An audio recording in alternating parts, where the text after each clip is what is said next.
হচ্ছে একটি নতুন বাংলাদেশের, নতুন একটি সংবিধানের। কারণ এই সংবিধান আমাদেরকে এতদিন পর্যন্ত করদ রাজ্যে পরিণত করে রেখেছে। We are another Gaza. আপনারা সবাই মনে রাখবেন, উই আর অ্যানাদার প্যালেস্টাইন।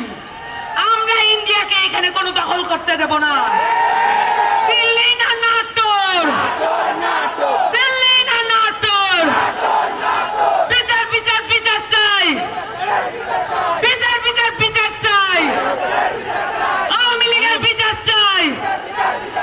এই মুহূর্তে দরকার বিচার আর সংস্কার। আপনারা আরো মনে রাখবেন, আর কখনোই আপনারা চোখ বুঝে কোন চাঁদাবাজি, সন্ত্রাস, দখলদারিত্ব মেনে নেবেন না। কারণ আপনাদের কাছে এই শহীদের পরিবারে আমানত রেখেছে এই দেশটাকে। এই আমানত আপনারা খিয়ানত করতে পারেন না। আপনারা সকলে প্রতিজ্ঞাবদ্ধ, সাথে আমরাও। আমরা কখনো আপোষ করতে পারবো না, কারণ আমরা অভ্যুত্থানের শক্তি এবং আপনাদের বিপ্লবটা এখনো বাকি আছে।